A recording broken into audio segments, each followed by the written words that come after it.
A very warm welcome to the World of Lord Russell podcast talk show. And today's show is Big Bob, which captures the life of an English former professional football player, licensed football agent and manager. And as a player, Rob Taylor was a forward and was active as a professional between 1990 and 2003, all those years ago, good heavens. Although featuring for Wolverhampton Wanderers and Manchester City, Rob also notably had lengthy and prolific spells with Leyton Orient, Brentford and Gillingham. Rob notably scored for the Gills at the Wembley Stadium in 1999 Division 2 playoff final against Manchester City, only months before Rob would join the Blues. And we'll talk about that later in the show too, Rob.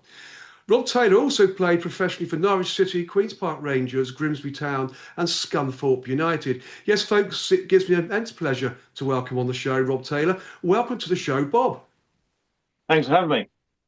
You're welcome. It's fantastic to have you on the show. It's a great story. It's a good football story, this. As always, I like to start near the beginning, Rob. So, Rob, you were born in Norwich and played for Watton United's youth team.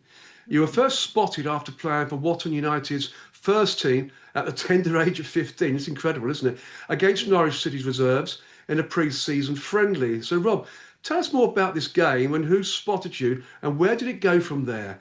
Your start to your illustrious footballing career. They're about illustrious. Oh, Yeah, it I was is. just I grew up playing for the youth teams at Watton United. I sort of like made myself a well-known young player at that time. I played for Mm, the county as well, so I was getting spotted by other clubs playing for the county because I was scoring a few goals for the county. But it's where Watton I made my name. I sort of played a few games for the first team at Watton. That's when you could play, under the age of 16 for men's football. And mm. sort of like we played Norwich City reserves and a friendly on a Tuesday night, pre-season friendly, and I scored that evening as well. I think we drew 2-2, I think, and Mm. there's a big crowd down there, and they tried to sign me on that night, and Oh, it wow. was sort of like Mike Walker, Dave Stringer, and Dave Williams all there watching the game, and they just want to try to get me to sign, and I said no, I need time to think about it. So I had other clubs as well, but I Mm. went for Norwich because they're a local team and our local. I was living in Norfolk and there's my local side, and I was just wanted to be close to the family, and yeah, and so it went from there. Yeah, it makes total sense, complete sense. You had all the right people there watching you for Norwich City, didn't you? There, Mike Walker Yeah. and co. Top management team. I mean, having signed for Norwich City, you didn't get, sadly, the opportunity to make a first team appearance. So, what happened at Norwich City in 1990, 91? I mean, who were the players keeping you out of the first team? That's the first thing that comes to mind. And Well, what did the yeah, manager have to well, say? yeah, well, I mean, I was sort of like I played a few games for the youth team and done very well, and Mike Walker, reserve team manager at the time, and he said, Mm, we need to bring you along with the reserves. And I started playing the reserves, but I couldn't play up front because there were so many strikers at the club, so I had to play mm, left midfield. So I've gone from a striker in the youth team to a left-sided midfield player, and crikey, I was just playing in front of Robert Ullathorne, who eventually got into the first team at Norwich. did, yeah. And so I was playing that side, and because they said I was good enough, they wanted me to play, so they fitted me in there, and I sort of had to learn how to play left side of midfield. So I learned to use my left foot more as well, and so I Mm, become both footed, which was ideal. But you had the likes of Malcolm Allen, you had Robert Fleck, mm. you had Dean Coney, you had Henrik Oh, Mortensen, you had Robert Rosario. You had all these yeah, top kind players. of players trying to get in the first team was unreal. But I had a good 3 years. I done a 2-year apprenticeship YTS scheme, and then Mm, went on to a year's pro. They give me a year pro, and then it was down to me and another player at the club. They're going to sign on for another 3-year contract, and they chose the other boy instead of me, which I think split decision in the club. yeah. And I think it was like half of them wanted me to stay, and thought half of them said he needs to go off and play lower level football to try and make his way back up again. Um, Mm, and I was gutted at the time because you're a young lad and you think your life's over and there's nothing for you. You're not going to be a mm. footballer and this kind of thing. So I just took it as that, and I just tried to look for something else to do. But luckily, I had other clubs wanting me, and I went and signed for Leyton Orient. Yeah, and that's the thing, isn't it? When you get let down as a young lad at a club, especially someone like Norwich, a big club really, always first division, the old first division, second division side. It is a bit of a heartbreaker, isn't it? Because you think, crikey, hold on, I've been rejected. What can happen to me now? It can destroy you, can't it? A lot of players have gone through that, but a lot of players who have gone through that have come back and become real stars. So there's always the chance. And I know you are a Liverpool supporter, Rob, sadly. Hmm. Um, Yeah. so, so I Yeah. guess this is an easy question for you to answer. Who inspired Hmm. you as a young man to drive you into becoming a professional football player? I think going back to watching Liverpool on TV back in the 80s and sorry, late 80s, because I was Yeah. like, they were on midweek sports special on a Wednesday night, and my dad Mm, used to come and wake me up at like we used to get to bed at 6:30, wakes up at 10 o'clock with a tea and toast, to come down at 10 and watch them. And it's just like watching the likes of Ian Rush and Kenny yeah. Dalglish and Alan Hansen and Mark Lawrence and players like that and Graham Souness and Sammy Lee, and you can go Mm, through them all. And it's just an amazing side. And watching them, I think Ian Rush and was sort of like a goal scorer of mine, but also yes. Kenny Dalglish, the way he was tricky with the ball. He's one who he's the one who dropped deeper and gets the ball and plays Rushy in. Rushy was a goal scorer. He wasn't sort of like back to play Yes. player. Them two combinations were really good. But that's where I started watching was that Liverpool team. Yeah, and that was obviously a great side. And I had David Hodgson on the show a few weeks ago, if you Mm. probably remember. And he used to Yeah, play alongside Ian Rush and Kenny Dalglish as a sort of a front three. And he always said what a great pair they were, footballers. And it's quite an incredible lineup, really, that Liverpool side at the time. They won so much too in those days, didn't they? Fantastic to watch. they did. Yeah, So, sort of Alan Kennedy and Ray Kennedy as well playing. yes. Sammy Lee, players like that, amazing. And you had super Fair Clough come off the bench, score a Yeah, super goal. sub. Yeah, Yeah, super sub. So it's, super it's sub. that those exciting times. I think the game was more exciting back then than it is now. I'm afraid to Oh, say. without doubt. Yeah, Without doubt. And we are lucky to be around to enjoy those days of football. Um, and you, of course, were lucky to play, yeah, in the game yeah, as well, when the game was still good. But yeah, yeah, it's off the mark now, isn't it? yeah. However, as you previously mentioned, Rob, you made your professional debut in 1991 whilst on loan at Leyton Orient.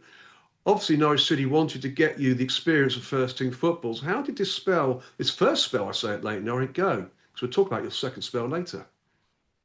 It went really well. I mean, it was like funny for me because you're just used to Mm, being at one club and you had to move down to London, stay down in digs down there with the family, and it's like yeah. all surreal sort of thing. And then you come along and you start straight away for a team that you don't know nothing about. You don't know the players, how they play, Mm, what the strengths and weaknesses are in the team or whatever.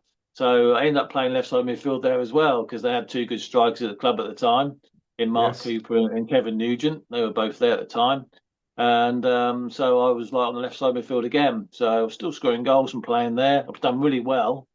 But Norwich, obviously, my loan went out and went back to Norwich. Mm, And obviously, then Norwich released me, and then later on wanted me back because I'd done so well. So they signed on a yeah. contract there. Yeah. Absolutely. We'll talk about that later signing a little bit later Yeah. on because you also spent August and September in 1990 with Norwegian side Mjolnir. I hope I spelled that, I Yeah. pronounced that F, right. FK To Miona, gain, yeah. Yeah. yeah, Mjolnir. To gain further experience, you played 5 games and scored 1 goal for Mjolnir, who played their football in the second tier of the Norwegian league. This has been another loan spell that lasted until the end of the season in Norway. I mean, how did this experience go? I mean, both playing and living in Norway must have been some experience. It was. I mean, Nice it's like they country. do that. Yeah, they do it for quite a lot of young players to make them grow up quickly, Mm, sort of thing. So exactly. they asked me whether they wanted to go, and I said, yeah, I'd love to. So I spent 3 months out there, and Yeah, lovely experience. it's an amazing place. And ended up going out there and playing centre half because they had a lot of injuries. So I think I got I played first game and got sent off. I think so, if I can remember. That's a great story. So you gone from Yeah, centre forward, left midfield, yeah, centre yeah, half, because you're a tall man, let's be honest, Rob. So I can see why you fitted in yeah, at centre half. yeah. So it was a bad back pass, and the player was through on goal. It wasn't me who played the back pass; the left back played Yeah. blind back to the goalkeeper. The keeper then went to come and stopped, and then the player went to go around the keeper and I brought him down just outside the box and stopped him from goal scoring opportunity. So the referee gave me a red card. I went yellow or nothing like that, just straight red. I was the Right. last man, and that was it. So yeah, that was a good Off you experience. went. Had a 4 match span out there for that, and so I come back into the team again when I was available, and they played me at centre half and then on. So I played 2 or 3 games previous towards that game at centre Mm. half and done very well. So they wanted me to continue playing there. It was an Yeah, well, amazing that's experience.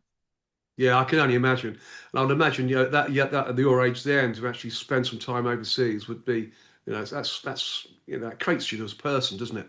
Well, I mean, You're out of your I mean, the town I stayed in was Narvik, and the local yeah. team, they had a football team as well, but they only used to get about 500 people watching them. Mm. And then FK Mjolnir, which is another team in Narvik, get 7,500, 8,000 watching them, which I couldn't Mm. work out when I went out there. They're bigger than what the actual town team were. Wow, But incredible. it's just an amazing experience, and one I'll always remember. Yeah, good, and fond memories too. And then after a brief 1 month contract at Birmingham City, you did rejoin former loan club Leyton Orient for 3 seasons, where you scored 20 goals in 81 appearances. I mean, that's pretty good scoring record. So tell us more about your return to Brisbane Road, and of course, any notable stories to share, Rob. Well, just go back to the Birmingham City thing at the moment Yeah, of course, yes. because everyone said I had a 1 month contract. I didn't sign for Birmingham at all. Oh, right. What happened was when I got released by Norwich, I Yes. invited down to Exeter with Terry Cooper. Oh, nice. Yes. He was the manager at the time, but I was down there for about 2 days, and then he signed as manager of Birmingham, and then he wanted me to go with him, so he took me there as well. Yeah. 'Cause he's trying to sign me, he wanted to sign me, but they had about 52 pros at Birmingham at the time. So Oh, I trained wow. there for a month. He tried to ship out players to get me signed on. The club wouldn't Mm. let him sign any players up until he shipped players out. And unfortunately, I couldn't sign for him because he couldn't get rid of anybody because the players were on too much money at the time at Birmingham, so no one else could take them away. Wow. So then that's when I signed for Leyton Orient. So a little bit of a story that everyone don't know about. Yeah, it's an interesting story because it certainly isn't Yeah, something that I captured on my research. So that's great yeah, you brought that out. That's a yeah, fantastic story.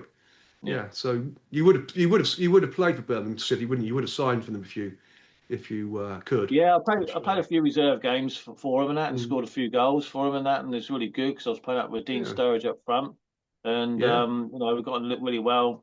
Played some sort of friendly little matches behind closed doors Mm. as well, just to get fit. And he couldn't sign me on. He wanted to, but he couldn't sign me, so that's why What a I ended up shame. going back, went to Leyton Orient in the end. Yeah. Yeah. So you had 3 seasons back at Brisbane Road. Hmm. It's not a bad scoring record, is it? 20 goals in 81 appearances. That's reasonable. So Yeah. how was it at Brisbane Road for your 3 years? And I say, was there any notable stories to share of your 3 years there? Well, I found it hard when I went there because obviously you're staying with in digs at the time. You're young lads, Yes, nine, I think I was 19 or something like that, and never easy. you're stepping into a world of football that you're not used to, Hmm. a different culture. London's 100 mile an hour, Norfolk's like 1 mile an hour. Everyone's everyone's so laid back up here, and down there you've got to be Yeah. on your toes every minute of the day. But yeah, I enjoyed it. My landlady and her children at the time in the house were very very nice and That's with good. me and helped me out a great deal. And but it was just like surreal time, and I Mm. enjoyed it down. The fans were brilliant at Leighton Orient. I enjoyed my time down there. Um, a lot of stories that I cannot Mm. say on Ah. here because um, I'll keep them to myself a little bit, but it's really good fun times, and I really enjoyed it. You had Frank Clark and Peter Eustace as the managers down there. Yes. Obviously, a player likes were Colin West used to play for Rangers, and Chris Turner used to Mm. play for Man United.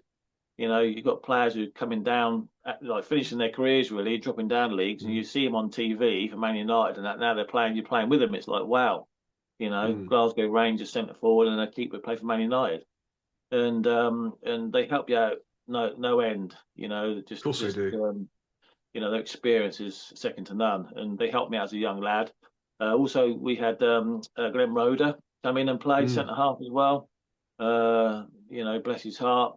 He's such a nice fella. He helped me out a great deal as well as a young lad. Yes. Gave me so much advice. It's unreal. And, I just want to thank Glenn for that because it's just, amazing, Yeah. amazing That's person, nicely amazing said. player. Yeah. Yeah, nicely said, Rob. Nicely said indeed. Because my good dear friend Peter Kitchen, of course, he is an icon at Brentford. Yeah, At Leighton Orient, Brisbane Road, and I've been there a couple of times with him already this last year to watch matches. It's a lovely club, actually, friendly club, very family yeah, orientated. It comes across yeah, very well, Leighton yeah, Orient. So that's a yeah, good 3 years for you there, I'm sure. yeah. But then It in was. 1994, you moved to West London and the home of Brentford, of course, who I know you still got great contacts with. You had a 4 year spell at Brentford, making 208 or so appearances and scoring 74 goals. That's real lift-off time. So quite a prolific football experience. And what were your highlights at Brentford, Rob? Who did you play under? Who was the manager? Dave Webb, ex-Chelsea Oh, man. Webby. Yeah. Yeah, yeah, he was the manager at the time. We had Kevin Locke, who was at West Ham. Yes. He was the assistant manager there. But it was like it's funny because I was out training one day and Mm. I had told to come in from training and they said that we've had a bid from Brentford, 100 grand for you, and we've accepted it because they Yeah. needed the money at the time. So I said, oh, okay then. So I went across to speak to Brentford Football Club and like what he had to say and just started, sign for them straight away, because obviously it was a level up at football, and Mm. you always want to play as hard as you can, and it was just like just the boys there were just so like together. It felt like together, and they Yes. weren't like big time Charlies in the dressing room or nothing like that. They were just like just normal people trying to just want to play football, basically. Mm. Because over football teams, you probably find someone who thinks he's better than everyone else, but this wasn't the case there. That's And brilliant to I hear. signed, and I remember, I think I scored on my debut, I think, and also I think I've done my hamstring. I'm not too sure the same game, um, but Wow. um, but four and a half years there was amazing. Mm. We've got to Wembley and everything like that as well, and the fans took to me, and I just loved to turn out and playing for them and wearing the old badge of the bees. Mm. Indeed. And you still go back, don't you, to do some talks and stuff at Brentford? You still go back. Yeah, I go back do some commentary as well for games. That's it. Went down and done the Brentford Liverpool game where Brentford won 3-0 and had to sit there and say what a fantastic game that was for Brentford. And Oh, I bet that hurt you. that did. That hurt me big time. Yeah, I can And imagine. but yeah, deserves on the night. Liverpool were very poor, but I'll go and do some commentary. I've done quite a bit down there for them, and go down and have Yes, hospitality days and legend days down there, which we're invited down to. And brilliant. it's the same as Leighton Orient, the club is. I think it's just like so welcoming. It's very family orientated, Yes. and that's just for everybody. And you feel so relaxed when you're there. You're not thinking, "Oh God, they're not don't feel Mm. right to be here." You're not meant to be here. They're Yes. very welcome to you, and it's just such a relaxing atmosphere. The Well, that's ground, the new incredible. It's ground, a great the story. new ground's lovely as well. Yes. I've seen it on the TV, obviously, but I've not been to the ground because the grounds are always so much different when you're there physically, aren't they, to what you see Yeah, on TV. yeah, they are. And it does look a lovely ground, I have to say. But the old Griffin Park you were at, weren't you? Played at the old Griffin Park, the old Yeah, stadium. yeah. The old Griffin That was Park were ever. four pubs, one on every corner of Yes. the ground. I remember times like, you used to have Dave Webb there, training with. He used to join in the training sometimes, and Mm. and it's just amazing. It's like he was like he wanted to be the winner all the time, so he weren't allowed to win. You're not allowed to go in until he's won the game. If he's losing Yeah. 5-0, you'll play it to it's dark till he wins 6-5. That's what it was like with him. He didn't want to be a loser, and Oh, and that's he'll good winning he'll kick attitude. yeah, and he'll kick people in the game as well and cheat a little bit as well because he'll come in and be the referee as well. And if he Mm. gets touched or something, it's a penalty, and he'll have to take the penalty and score it, and that kind of thing. But Brilliant. we had Stan Bowles used to come and train with us as well. Oh, Which fantastic. yeah, which is amazing, and he was always in the bookies around the ground, from the ground as well, or he'll be Mm. in one of the pubs having a drink. Stan would have done, Yeah, but that's Stan. you know, Yes. it's just amazing to have players like that come in, legend players that you've never met before, come in and just turn up and train with you. Mm. He still had it with his left foot and naturally around people, Yeah, and it's just amazing to have that experience. fantastic experience. Sounds like a great time at Brentford. So very Mm. relaxing. David Webb doing what David Webb always does, and the likes of Stan Bowles. What a great story. But then in 1998, you signed for Gillingham for a then club record fee, I understand, of £500,000, also playing under manager Tony Pulis. You enjoyed the best goal scoring run of your career, totaling 39 goals in 70 matches. Quite an achievement, it has to be said, Rob, that, to be fair. This included 5 goals in a single away game to Burnley in February 1999. So firstly, Rob, what was it like to play under Tony Pulis, obviously very famous manager? The style of football obviously suited your game. And not forgetting that 5 goals Yeah, scoring achievement at Burnley, Turf yeah. Moor.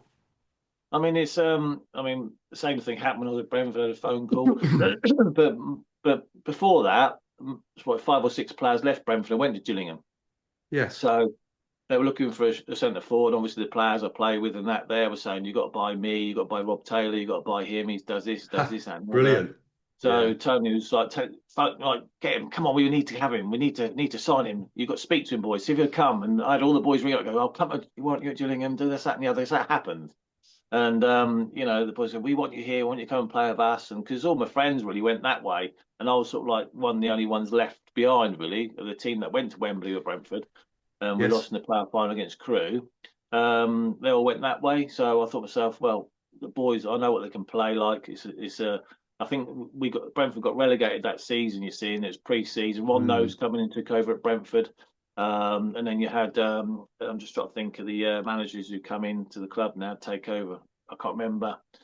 Terry Bullivant come in as one of the coaches, and I'm just can't think of his name now. He used to be coaching at England level as well. Can't remember his All name. right. Yeah. No, it I can't remember his escapes name me now. too. Anyway, so they were saying, well, "Come here, when you come here." So I spoke to Ron Nose because he come in as chairman of Brentford, and Mm. he said, "Look, we'll offer you this. Offer me quite a lot of money to stay, but that weren't.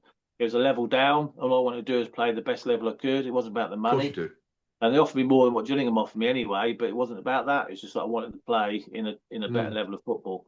And so I went down there and spoke to the club, and they we sorted out the contracts, and I signed for them. And yeah, just from there, it's just amazing. Tony is a hard manager to play under. Yes. But he'll always put an arm around you as well. Um, he's got that man management style that people like, Mm. and so he's fair, he's honest, he doesn't lie to you, tells you if you're being rubbish or you've been superb. You don't mind saying it in front of you. We thought, I like this manager because he's honest with you. Honest and straight to the point. Honest. Yeah, that's a It's good one thing. you Good get. You attribute. get one of the other thing is the managers ignore you. That's the thing that hated players hate is a manager walks past you and don't talk to you.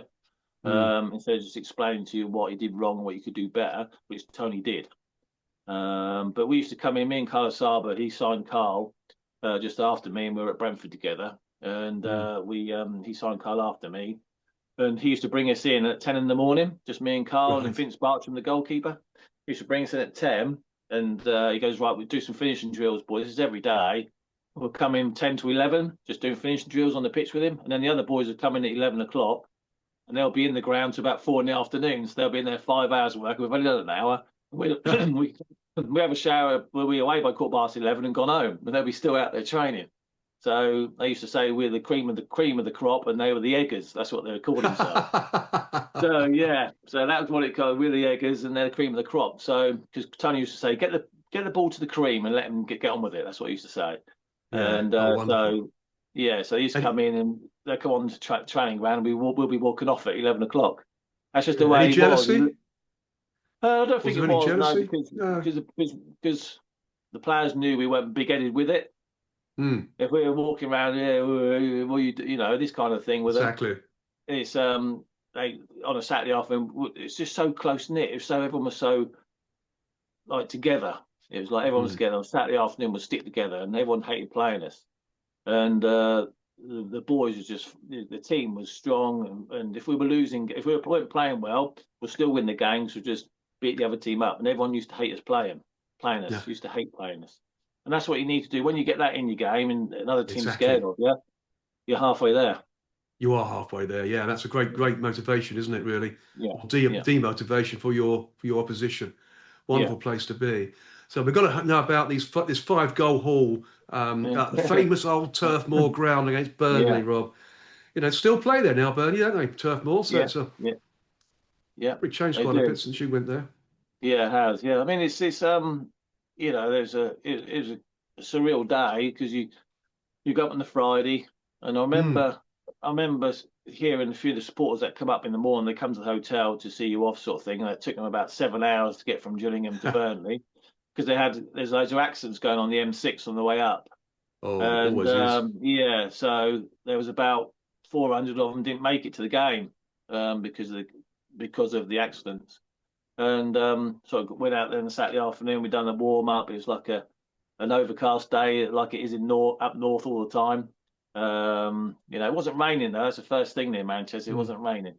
Well, that's a And first. It's a so one-off. yeah, it's the first. It's a one-off. Yeah, it was a really overcast day though. I remember the lights being on, and Yeah. we sort of like went out there, and and by the time we knew, we were 4-0 up at half time, and I'd scored all four, and it's like, oh well, never mind, sort of thing. It didn't sink in at all. And Yeah. then I scored a header in the second half from a corner. And then the best thing it is, I know I got five, but we got off walking off the pitch. It took me off to about 72 minutes, and all Yeah. the Burnley fans give me a standing ovation, Oh, which fantastic. which is amazing. But on me, just going back to the 5 goals, the third come to the fourth goal, Yeah. and Guy Butters normally takes the penalties, and I just said he come up, he goes, I said, come on, that's from a hat trick. Let me take it. It's from a hat trick. He goes, is it? He said, yeah. I said, yeah, yeah. He goes, oh, go on, and you take it then. Because he thought it was from a hat trick. This is the fourth one. This fourth And so one. I said, yeah, it's a fourth one. He thought I hadn't got the first three. So I'd stepped up and I scored. He cut and he goes, that's your fourth. He went, that's not fair. He had to go at me after I scored the penalty. And I said, Brilliant. yeah, never mind. Yeah, sort of thing. So he was gutted that I took the ball, but he afterwards, he just said, no, you deserve to take the penalty and get as many goals as you can. But it's just an Absolutely. amazing day, and it's just a real day, and I couldn't believe it. And I had Sky Sports come around my house on the Sunday and do videos and things of the 5 goals and talk to me about it, and it's just an amazing day. And to have that, Yes. I've got all the 5 goals in the frame as well, which is good. And It's good. yeah, yeah. It's So fantastic. yeah, Great just one thing experience. I'd always have for the kids to give to them, later on. Yeah, absolutely. They can inherit that. A great thing to have. 5 goal star. A brilliant story that, Yeah, Rob. yeah, That's outstanding. And you also played for Gillingham and scored in the 1999 Third Division, now the League One, of course, playoff final at Wembley Stadium against Joe Royal's Manchester City. Oh, big old Joe Royal, crikey. In front of nearly 77,000 fans. That at the time was a record for that level of final. So it was an amazing achievement. Obviously, Manchester City took a lot there. In fact, you scored in the 87th minute to put Gillingham 2-0 up and seemingly on your way to winning the trophy and promotion to the old second division, now the championship, of course. But Manchester City scored in the 90th and 95th minute to end the game 2-2. Manchester City then went on to win 3-1 on penalties. An exciting yet very disappointing match, Rob. What are your memories of this final, Rob? I mean, you scored 2-0 um, up and lost the match. we won it. Oh, We won the game 2-0, 90 minutes. There you go. yes. There you go. Well, yeah, As because you, far as I'm you, going with it. yeah. It was just like still can't make out how it happened. Mm, There's only two subs. There's no injuries on the pitch whatsoever. There's only two subs made, mm, but Mark Halsey came up with 5 minutes of extra time, yes. and he still says no, there wasn't. There was this, that, and the other. There's only two subs made in the game, and so we always say all the time. But then everyone said, oh, they've seen him drinking on the after the game with the Man City players in the hotel and all this kind of thing as well. So everyone's making up stuff and this kind of thing, and you start to think, well, did he add more on so they can get goals or Yeah, makes you wonder, um, doesn't it? yeah, it does make you wonder. But at the end of the day, we should have won the game. We were 2-0 up. We shouldn't have threw it away Definitely. like we did. I mean, there's deflection for their first one. A block from their first one, allowed them to play open Mm. goal and slide it in. And the second one took a deflection, took it past the keeper. So, and then obviously Man United won on the Champions League final, didn't they? The last two They minutes did. scored 2 goals. Yeah, They so did that same indeed. week. So the sun was shining Yeah. on Manchester that week. But big club Manchester City, they shouldn't even be in the playoff final. They should have won the No. league. you know. Yes, But all credit to the players that were there, and to stick at it, and now look where they are now. They've gone on and on and on. So, but there absolutely. was a funny day. Scoring there was amazing, but losing in front of 34,000 Gillingham fans all turning up to watch the game, Mm. was disheartening for everybody. Oh, definitely. The roar from the Gillingham fans when you'd scored the second, which they thought was the winning goal, obviously 2-0 up, Yeah. 3 minutes to go. That must have been quite amazing. There must have been delirium in the ground at the Gillingham end and Oh, there was desperation just at the Man just they were City going end. out. Yeah, they're just going to. Oh, they started walking out when it's 2-0, and Mm. then they heard Man City get the first one. They all come running back in again. Half the end had emptied, and Yes, they all come running back. There's pictures of on TV I watched now, and there's people in there crying and that, which is so passionate about football. Fans are so passionate, and it's their livelihood. Some of them, they live for a weekend or yes. a midweek game, and they take everything to heart, and I Mm. just see it as a game of football, and you're out there just to have fun basically and enjoy yourself. But yeah, when Absolutely we got right. the second goal, when I scored the second one, I just thought it was over as well. Everyone did. Everyone thought it was Mm. over, but obviously not. No, it wasn't over, and Man City went on to win on penalties, sadly. But you did have an incredible time at Gillingham, and I know you are revered by the Gill supporters. Do you ever go back to Gillingham, Rob?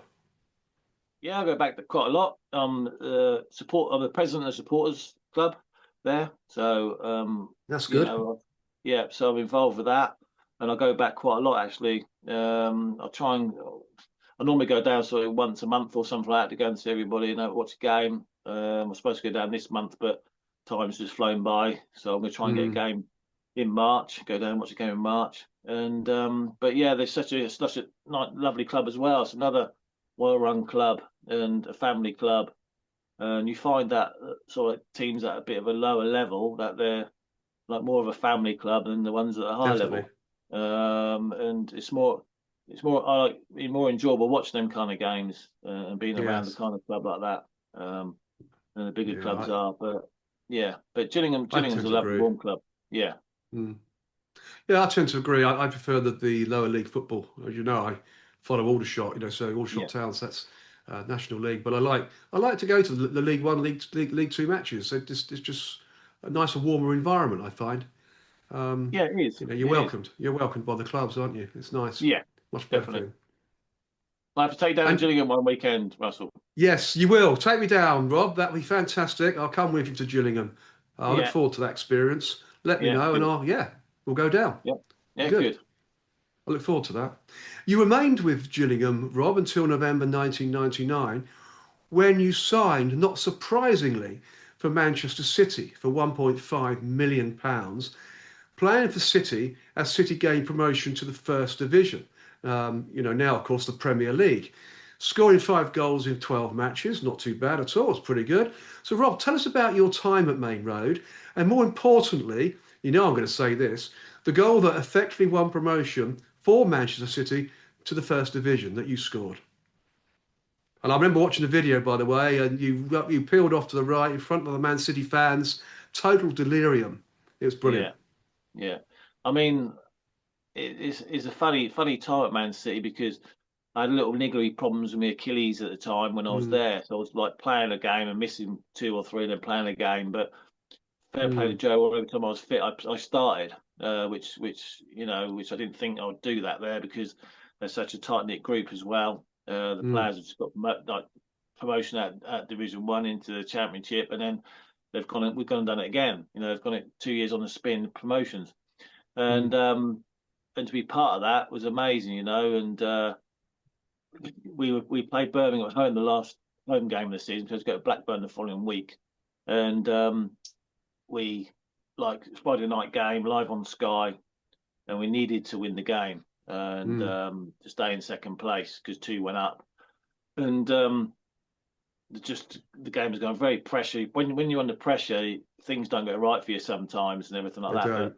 I actually had quite a good game that night, and I remember a ball coming in the box from a free kick, and it got headed back across the box, and I reacted to it, and I finished the ball back across the other way because I've always been taught hit the ball where the other opposite side to where it come from, because the keeper's coming the left side, I did it to the right side, and luckily it Yes. went in, and I went off celebrating. It's just such a relief because the amount of money that Man City paid for, we had to repay something back, and it's Yes. just a relief. I was playing up front with Sean Goat at the time, and he was banging goals in left, right, and centre, and I Yeah. thought to Good myself, player, Sean. I can support him and supply, be his target man.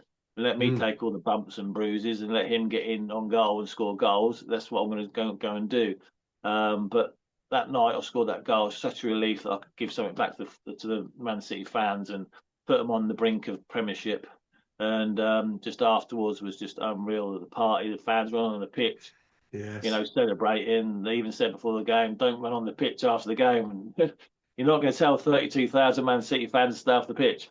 No, you're not. So and the amount of time they've been outside the top flight, and the amount of things that the club's been through in that time as well, dropping down to that low level, and have done really well. And then obviously played at Blackburn the following week, won 4-1, and they got promoted to the Prem, and it's just an amazing feeling being part of that.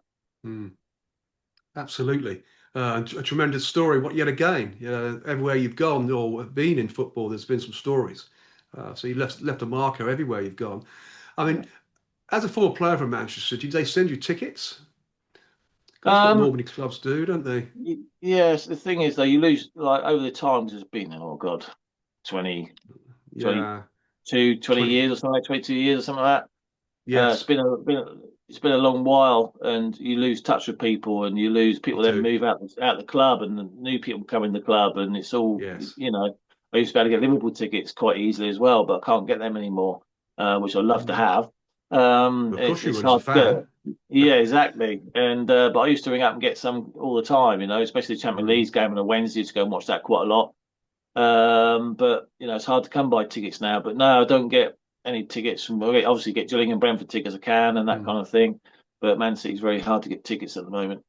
I'd like to Yeah. get tickets to go and watch them play, but Well, at least the Man City Liverpool match. oh, That's one I'm sure you'd like a ticket for. oh So yeah, yeah. definitely, yeah, definitely. Well, hopefully a bit of luck might come your way in the future Yeah, it seasons. You might never do. know. Yeah, yeah, yeah, You might go do. knocking on the door, ask for them. But in 2000, you signed for Wolverhampton Wanderers for 1.55 million on a Yeah. four-year deal, commenting that Manchester City signings of Paulo Wanchop and George Weah, two great players, meant your playing time at Manchester City would be limited at the club. So how did your time at Wolves work out too, Rob? Just go back to that story as well about the Yes. limited thing. I was playing pre-season with George Weir up front. Yep. So it started the season, done all pre-season, and then my ex-wife dropped a bombshell that she didn't want to live up north anymore. Oh, right. So, so this is the reason why I moved further south. It wasn't Mm. because the players had come into the club. It's because had to move further south for family reasons. Family comes first in football, and Yes. unfortunately, I had to turn around and say I've got to move on. Yeah. That's understandable, isn't it? Yeah, it is. It's I'll always regret that. Always regret it. But obviously, you've got two young children at the time as well, and so I had to think of the family. I mm, said to move back to Norfolk, and then I'll be stuck up there on my own, which I wouldn't have wanted doing that. So no, moved further. indeed. Well, we moved out the Wolverhampton way, and so she's only a couple of hours away from home instead of like four. So Mm. yeah, Nice club too, Wolverhampton Wanderers. Good old ground, isn't it? Molyneux. It's changed a lot since the days you were playing there. Yeah, well, big differences now. It doesn't look the same at all, does it, the ground? well, But wonderful.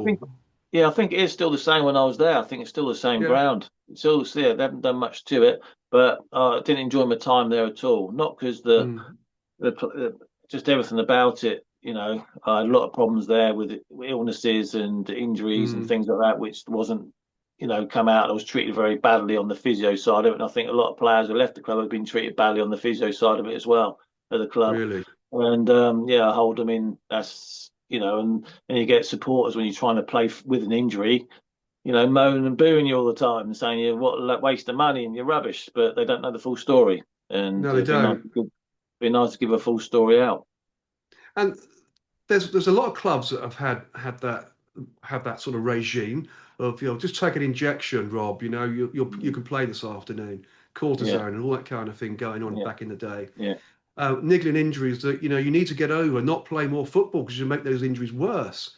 So Yeah. I wonder why they did that at Wolverhampton Wanderers. I know other clubs will like it too, but you've got to question it, haven't you? You really Well, I mean, have. I was suffering with I was getting cramp in my calves quite a lot, and Mm, I'll be like in the warm up, and I'll be getting pains in my calf. Going, oh, it's really sore. And I'll start the game because I want to play, and then you yes. can't run round, you can't run, and then you go up for a head, and your calf cramps up, and then you go down the floor, and then you can't get out of cramp, and they're trying to massage out a cramp for you, and you have to come off the Yeah. pitch, and it takes them about an hour. You know what cramps like? It's very, very Oh, sore. it So is. when so when you've got to take an hour to get you out of cramp because it's still in cramp, and you're in that pain, they've got to give you morphine to try and kill the pain for you. I mean, Mm. some of the times I'd come in the next day for treatment and my calves would be black because all the blood vessels are burst, you know? Oh, wow. So Nasty. yeah, nasty. And I had to have operation on the back of my knees in the end on both legs. There's a Mm. thing called a fascia that sits on top of your calf muscle, right? So my calves are quite big, so they cut that in half so the muscle Yeah. can move freer.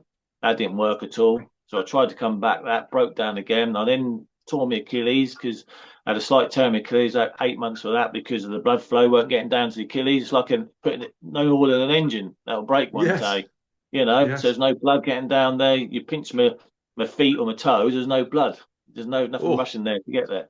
So I had them done. It didn't work for me, and then I was trying to had a gallbladder problem as well for 6 months. And they'd turn around and send me to on holiday away. It's just stress. Just go away. It's stress.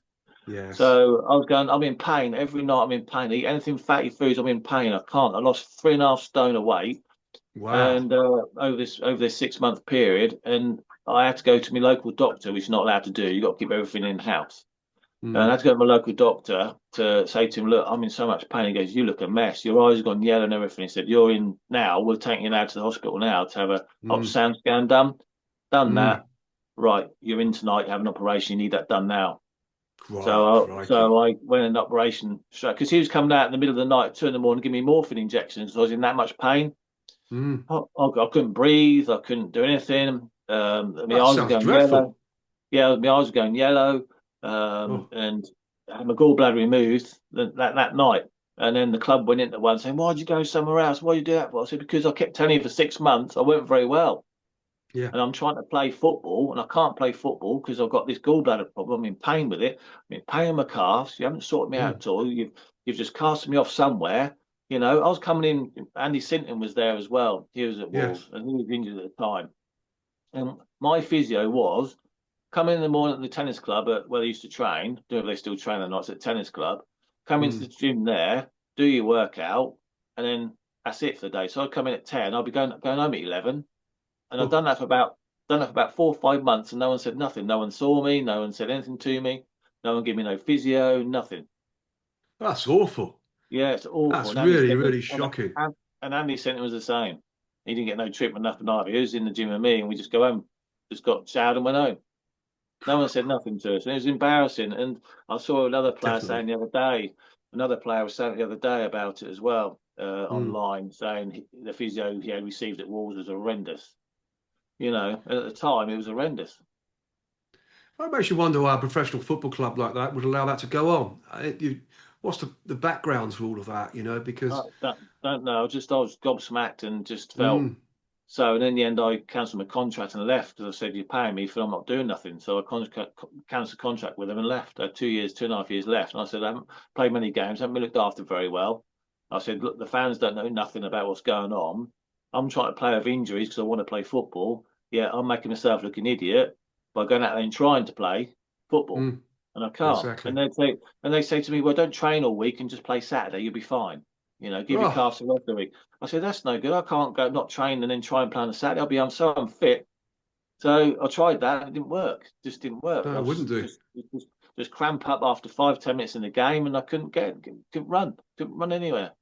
And people didn't know that. Yeah. That's a shame, isn't it? The supporters obviously blaming you, and it's not Yeah, you. It's the yeah, it's the club itself, the yeah. The physios, the doctors. worst experience of my life. Worst experience of my football life. That is being there. Shocking. But then whilst you're at Wolverhampton Wanderers, I did read that you were sent out on a loan to Queen's Park Rangers, Grimsby Town, and your former club, Gillingham. When how did Yeah. these loan agreements work out, Rob? Particularly with Gillingham, of course, where you had such great success earlier in your career. Just trying to get back to full fitness. It didn't work out at all. None of it didn't because I was still struggling with my calf muscles. Didn't like I Yeah. say, the operations didn't work. I was still trying to play through injuries and things like that, Mm. and it just didn't work out. In the end, I retired from it. Just couldn't catch up.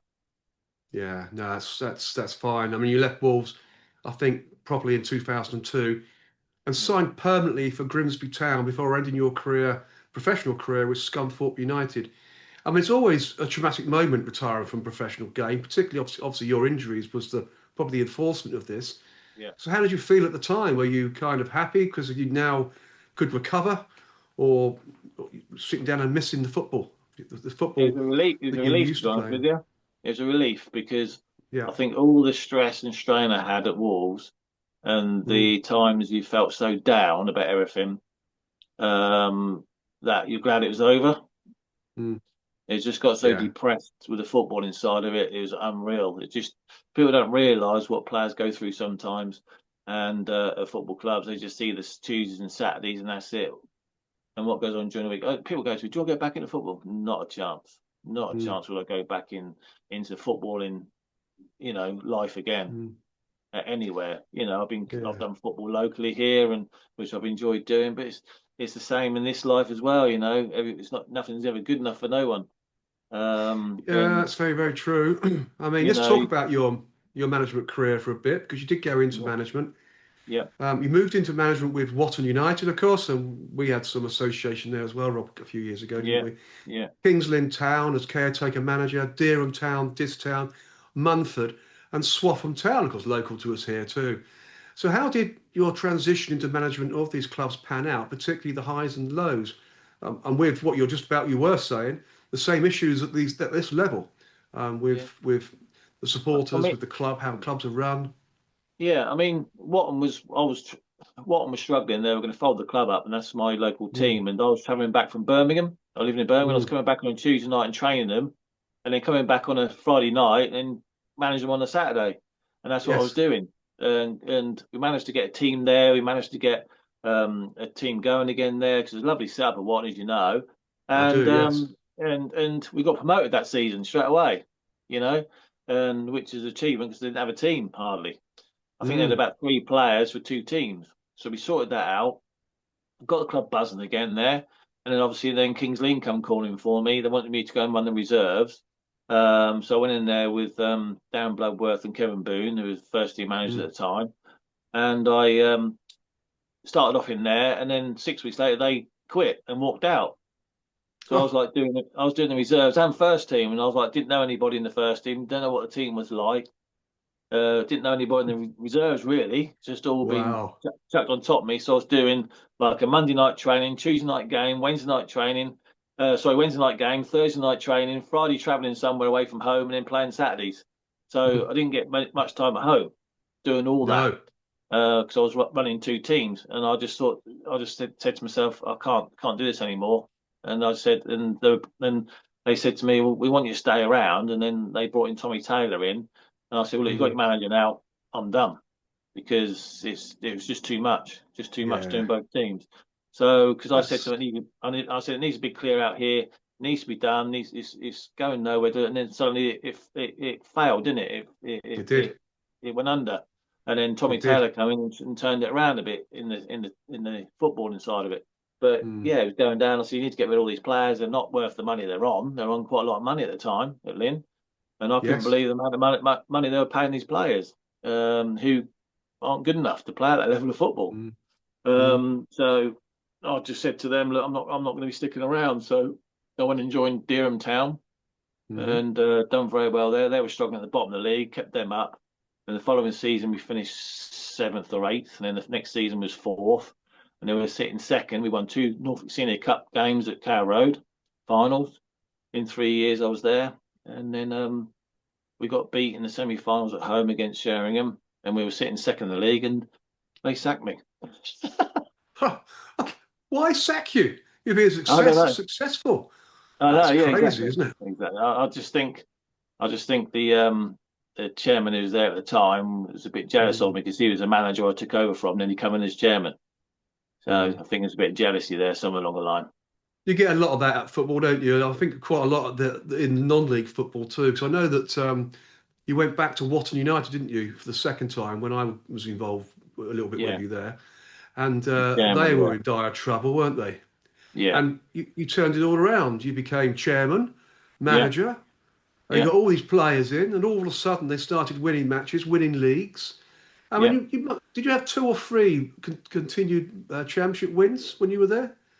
There was two. We won two, and then we got to the quarterfinals of the Norfolk Senior Cups. Do Yep. we get quarterfinals? No, semi-finals of the Norfolk Senior Cup. Hmm. We lost. They lost that one 3-0 to Downham Market, Downham Town, Yep. who were two levels above, and in the end, it just wasn't good enough for certain people. So not people I was around, like players.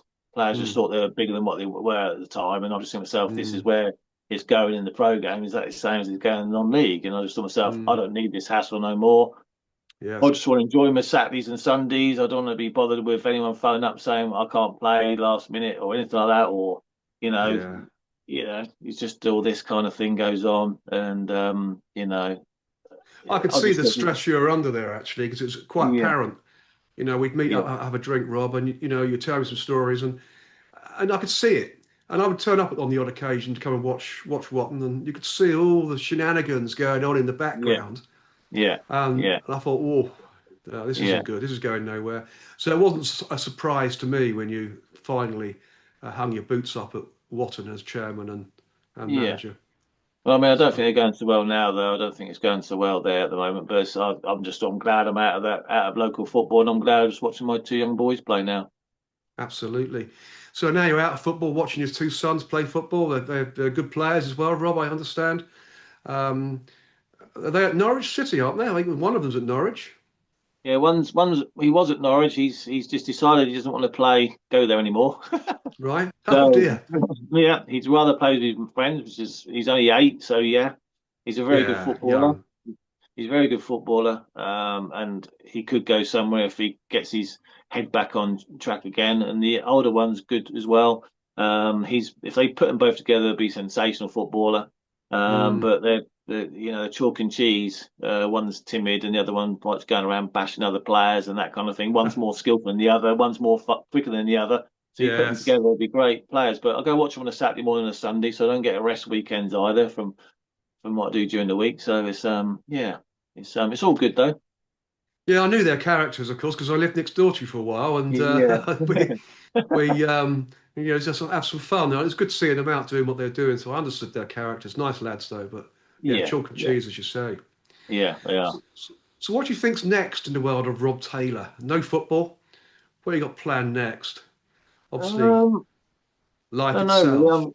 Yeah, just I'm a big family man. I like spending time with my children and my girlfriend and everything like that now. Mm, And they're the most important thing in my life, and just watch them grow.